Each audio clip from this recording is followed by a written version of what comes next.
भारत में नृत्य की उत्पत्ति एवं विकास। नृत्य कला एक सार्वभौम कला है। यह देवी देवताओं, दैत्य दानवों, मनुष्यों एवं पशु पक्षियों को अति प्रिय है। दुष्ट नाशक एवं इष्ट प्राप्ति का साधन है। जब जब देवताओं पर संकट आए तब तब देवताओं ने इस शक्ति का पूर्ण रूप से प्रयोग कर दैत्य दानवों का विनाश किया। भारतीय संस्कृति एवं धर्म की नींव ही मुख्यतः नृत्य कला पर आधारित है। स्वर्गलोक में देवेंद्र का स्वयं एक अच्छे नर्तक होना और उनकी सभा में दिव्य नृत्यांगनाओं अर्थात अप्सराओं का अनवरत नृत्य करते रहना भी इस नृत्य कला की महिमा का एक सशक्त उदाहरण है। जब जब इंद्रासन डोलने लगा तब राजा इंद्र ने भी देवलोक की अप्सराओं के नृत्य का सहारा लेकर ही उसे बचा लिया। इतिहास में ऐसे अनेक प्रमाण प्रचुर मात्रा में मिलते हैं जिनसे यह प्रमाणित होता है कि जो कार्य युद्ध एवं शक्ति से संपन्न नहीं हो सके, ऐसे कार्य भी मनमोहक नृत्य द्वारा ही संपन्न किए जा सके। नृत्य शब्द की उत्पत्ति।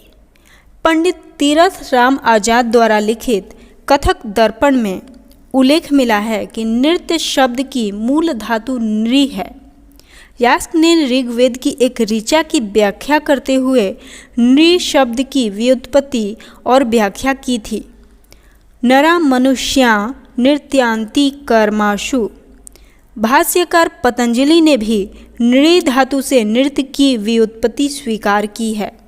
वाजिद अली शाह के समकालीन ग्रंथकार मोहम्मद कदम इमाम ने उनके पुस्तक मअदन उल मुशिकी के पेज 206 पर लिखा है कि हाथ, पैर, गर्दन, आँख, भौं तथा शरीर के अन्य अंगों के ताल के अनुसार सम पर लाना नृत्य है। नृत्य का सामान्य सिद्धांत है शरीर से गीत का आलबन, हाथों से अर्थ का प्रदर्शन, नेत्रों से भावों का भावन और पैरों से ताल का निर्णय करना चाहिए। भारत में नृत्य का आरंभ देवी देवताओं से हुआ। मानव के साथ ही नृत्य की उत्पत्ति हुई होगी। भारत के प्रमुख प्रागैतिहासिक स्थानों में मोहनजोदारो एवं हड़प्पा में प्राप्त सामग्री से कांसे की नृत्य करती युवती की प्रतिमा प्राप्त हुई है। समय के साथ कई ग्रंथ लिखे गए जिनसे साबित होता है कि नृत्य को उच्च कोटि का माना जाता था। मानव जब जंगल और गुफाओं में रहता था तब प्राकृतिक विपदाएं आती थी तो मानव उनसे भयभीत होकर अदृश्य शक्तियों की आराधना प्रारंभ करने लगा। जैसे जैसे मानव सभ्यता विकसित होती गई, प्रकृति के विभिन्न तत्वों को प्रतीकात्मक रूपों में पूजा पाठ का प्रचलन बढ़ने लगा, जो आगे चलकर भारतीय संस्कृति व धर्म का मूल स्रोत बने। वैदिक काल तक यह पूर्ण प्रचलन में था। ऋग्वेद के नृत्य तत्व। ऋग्वेद में उषा को नर्तकी की उपमा दी गई है। इस समय सभी जाति वर्गों में नृत्य पूजनीय था। इस काल में देवताओं द्वारा नृत्य किए जाने का वर्णन है।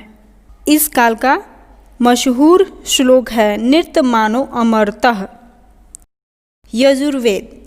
यजुर्वेद के एक मंत्र में वैदिक युग में नृत्य करने वाले को सूत कहा गया है तथा गाने वालों को शैलुष। इस समय नाचने गाने वाले लोगों का एक समुदाय स्थापित हो चुका था। इस युग में नृत्य के साथ वीणा वादक, मृदंग वादक, वंशी वादक व ताल बजाने वालों को भी बैठने को कहा गया है।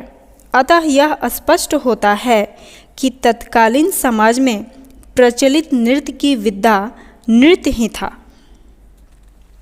सामवेद। इस वेद में मुख्यतः गान क्रिया से संबंधित सामग्री है। चूँकि गीत नृत्य कला का आवश्यक अंग है, अतः नृत्य कला के सहायक तत्वों के रूप में भी सामवेद का योगदान है। हाँ, इंद्र की महिमा का गान करते हुए एक स्थल पर नृत्य का उल्लेख हुआ है। इंद्र इन्नो महिमाम दाता वजानम नृतो। अथर्ववेद। अथर्ववेद में नृत्य कला से जुड़ी उत्कृष्ट सामग्री है।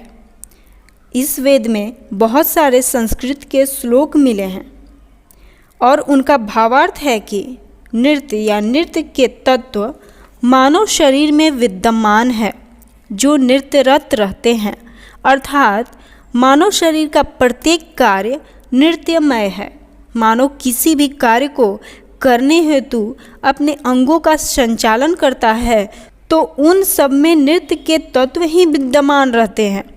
इस समय के समाज में गायन, वादन एवं नृत्य कला का प्रमुख स्थान था।